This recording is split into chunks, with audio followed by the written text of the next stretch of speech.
Telugu Desam party అధినేత పెద్దలు శ్రీ చంద్రబాబు నాయుడు గారికి, వేదికను అలంకరించిన జనసేన పార్టీ అధ్యక్షులు పవన్ కళ్యాణ్ గారికి, తెలుగుదేశం పార్టీ జాతీయ ప్రధాన కార్యదర్శి శ్రీ నారా లోకేష్ గారికి, అదేవిధంగా పెద్దలు బాలకృష్ణ గారికి, అచ్చెన్నాయుడు గారికి, వేదికను అలంకరించిన జనసేన పార్టీ నాయకులు, తెలుగుదేశం పార్టీ నాయకులు, ఇక్కడికి ఎంతో ఓపికతోటి అశేష ప్రజానికం లోకేష్ గారిని ఆశీర్వదించడానికి ఒక అభినందన సభనే కాకుండా రాష్ట్ర భవిష్యత్తును దృష్టిలో పెట్టుకుని ఒక రాజకీయ ప్రస్థానం చేస్తున్న ఒక యువకుడికి మీరందరూ కూడా తోడుగా నిలబడి ఈ కార్యక్రమాన్ని విజయవంతం చేసినందుకు ఇక్కడికి విచ్చేసిన ప్రజలందరికీ మనస్ఫూర్తిగా ముందుగా ధన్యవాదాలు తెలుపుకుంటున్నాను.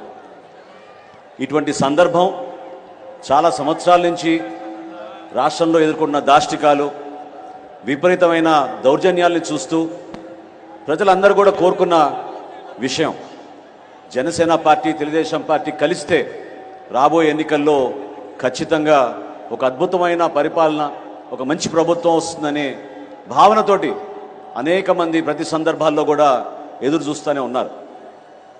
ఈరోజు ఇటువంటి సభలో ఇరు పార్టీల అధ్యక్షులు, మా నాయకులు, ఇంతమంది కార్యకర్తలు ఈ విధంగా హాజరవడం అంటే దీని వెనక చాలామంది కృషి చేశారు.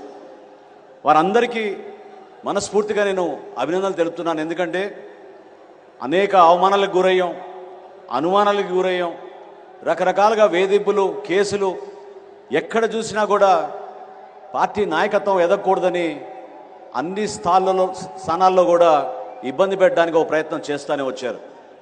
చంద్రబాబు నాయుడు గారి సుదీర్ఘ రాజకీయ ప్రస్థానం, ఆయనకున్న అనుభవంతో తెలుగుదేశం పార్టీని ఆయన ఎంతో సమర్థవంతంగా నడుపుకుంటూ ముందుకు వచ్చారు. అదేవిధంగా పవన్ కళ్యాణ్ గారి నిజాయితీ, రాజకీయాల్లో ఆయన చేస్తున్న ప్రస్థానం మన రాష్ట్రం కోసం, మన రాష్ట్ర భవిష్యత్తు కోసం, ఆ కోణంతో చూస్తే మనందరికీ ఒక మంచి ప్రభుత్వం రావాలి, రాష్ట్ర భవిష్యత్తు మారాలనే ఒక బలమైన వర్తమాన రాజకీయాల్లో ఎవరు ఊహించని విధంగా పవన్ కళ్యాణ్ గారు అడుగులు వేసుకుంటూ ముందుకు వచ్చారు. సెప్టెంబర్ 13వ తారీఖున రాజమండ్రిలో ఆ రోజు చంద్రబాబు నాయుడు గారిని కలిసినాక పవన్ కళ్యాణ్ గారు తీసుకున్న నిర్ణయం ఆ రోజు రాష్ట్రంలో సంచలనంగా మారింది.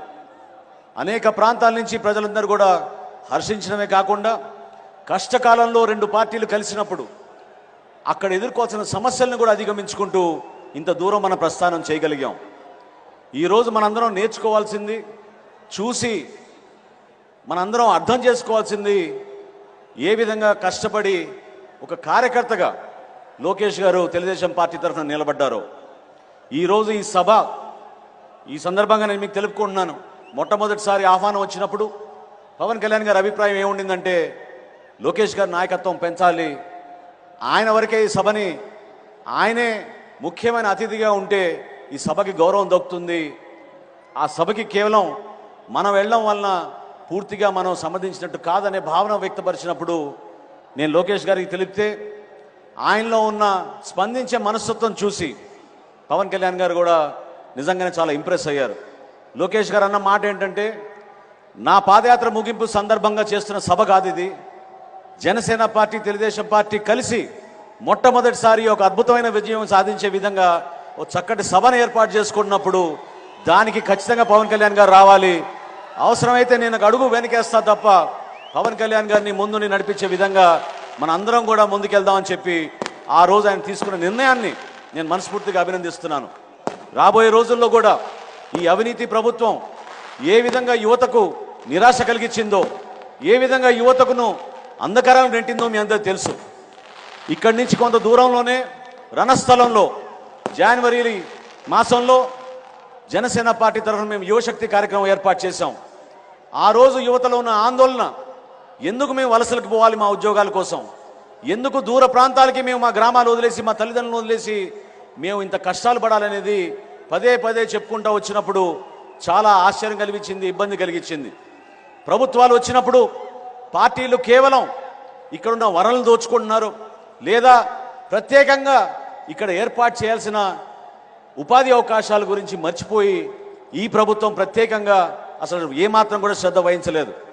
విశాఖపట్నంలో ఐటీ సెట్స్ గురించి, అదేవిధంగా అక్కడ ఐటీ ఇండస్ట్రీ తీసుకురావాలని గత ప్రభుత్వంలో చంద్రబాబు నాయుడు గారు, లోకేష్ గారు ఆ రోజున ఏ విధంగా కష్టపడి పనిచేశారో ఈరోజు విశాఖపట్నం ఏమైపోయిందో మీరందరూ చూస్తూనే ఉన్నారు. స్కిల్ డెవలప్మెంట్ విషయంలో పొరుగు రాష్ట్రం ఒరిస్సా సింగపూర్ యూనివర్సిటీ తోటి భాగస్వాములై ఒక అద్భుతమైన ఒక వరల్డ్ స్కిల్ యూనివర్సిటీ ఏర్పాటు చేయాలని ఒరిస్సా భువనేశ్వర్లో వాళ్ళు నిర్ణయిస్తే మన ముఖ్యమంత్రి 5 సంవత్సరాల నుంచి కథలు చెప్పుకుంటూ తిరుపతిలో 50 ఎకరాలతో స్కిల్ యూనివర్సిటీ ఏర్పాటు చేస్తున్నామని కేవలం ప్రకటనలకే పరిమితం అయ్యారు తప్ప మన యువత కోసం ఎక్కడ కూడా ఆలోచించలేదు. దయచేసి మీరందరూ కూడా ఇంతమంది వచ్చారు ఈరోజు ఈ సభకి, ఈ రాష్ట్ర ప్రజలు కూడా ఈ సభని ఖచ్చితంగా టీవీలో చూస్తున్నారు. ఒక్కసారి మీరు ఆలోచించండి, మన భవిష్యత్ ఏమైపోతుంది, ఏ విధంగా ఒక నిర్ణయం వలన, ఇటువంటి ముఖ్యమంత్రి వలన, జగన్మోహన్ రెడ్డి వారి ప్రభుత్వం వలన ఎంత నష్టం కలిగింది మన రాష్ట్రానికి, ఎన్ని అద్భుతమైన అవకాశాలు మనం పోగొట్టుకున్నామో దాన్ని మీరు గుర్తుపెట్టుకోండి. ఒక్కసారి మీరు ఆలోచించాల్సింది ఆ ఒక్క ఛాన్స్ అని ఏ రోజైతే మీరు అందరూ స్పందించారో ఆ రోజున ఎంత పొరపాటు జరిగిపోయిందనేది మీరందరూ కూడా గుర్తుపెట్టుకోవాలి. రాష్ట్రాన్ని మనం అద్భుతంగా ముందుకు తీసుకెళ్ళాలి. రాబోయే రోజుల్లో సంక్రాంతి లోపు తప్పకుండా ఇరు పార్టీలు కలిసి ఒక చక్కటి మేనిఫెస్టో తయారు చేసి ఏ విధంగా తెలుగుదేశం పార్టీ నుంచి సూపర్ 6 ఏర్పాటు చేశారో, గతంలోనే జనసేన పార్టీ నుంచి ఒక అద్భుతమైన ఆలోచనతోటి షణ్ముఖ వ్యూహం అని ఆ రోజు పవన్ కళ్యాణ్ గారు ఆవిష్కరించారో దాన్ని ప్రజల్లో తీసుకెళ్ళడానికి మన కార్యకర్తలు, నాయకులందరూ కూడా సిద్ధం అవ్వాలి. ప్రతి ఇంటికి వెళ్ళి ఏ విధంగా యువతకు మన ఉపాధి అవకాశాలు కల్పించడానికి సిద్ధమయ్యామో, ఏ విధంగా మనం వాళ్ళ కాళ్ళపైన వాళ్ళు నిలబడి 10 లక్షల రూపాయల ఆర్థిక సాయంతో చక్కటి పరిశ్రమలు ఏర్పాటు చేసుకోగలుగుతారో, ఏ విధంగా ప్రతి నియోజకవర్గంలో ఒక గ్రోత్ సెంటర్ తీసుకురాగలుగుతామో దాన్ని మీరందరూ కూడా దృష్టి పెట్టుకోవాలని పదే చెప్పుకుంటూ, రాబోయే రోజుల్లో దయచేసి మీరందరూ కూడా ఇంత సుదీర్ఘమైన ప్రస్థానం బహుశా రాజకీయాల్లో ఎవరు చేసి ఉండరు. చంద్రబాబు నాయుడు గారు పడిన కష్టాలు, ఆయన ఎదుర్కొన్న సమస్యలు, ఆయనకున్న అనుభవాన్ని పవన్ కళ్యాణ్ గారి ఈ కొత్త ఉత్తేజాన్ని, ఈ నాయకత్వాన్ని కూడా కలుపుకుని రాష్ట్రానికి మంచి రోజులు తీసుకురావాలి. ఖచ్చితంగా ఒక అద్భుతమైన ప్రభుత్వాన్ని మనం స్థాపించబోతున్నాం. రాష్ట్ర ప్రజలకి ఓ చక్కటి సంకేతం ఈరోజు ఈ ఉభయ పార్టీలు కలిసి ఇంత అద్భుతమైన కార్యక్రమంలో మనం పాల్గొనడం ఒక గొప్ప కార్యక్రమంగా మనం భావించడమే కాకుండా మరొక్కసారి లోకేష్ గారిని ఆయన ఈ 3000 కిలోమీటర్ల పాదయాత్రలో 262 రోజులు ఆయన చేసిన ఈ ప్రస్థానంలో ఎన్నో లక్షల మంది కలిశారు, ఎంతో ఓపికగా ఆయన చేశారు.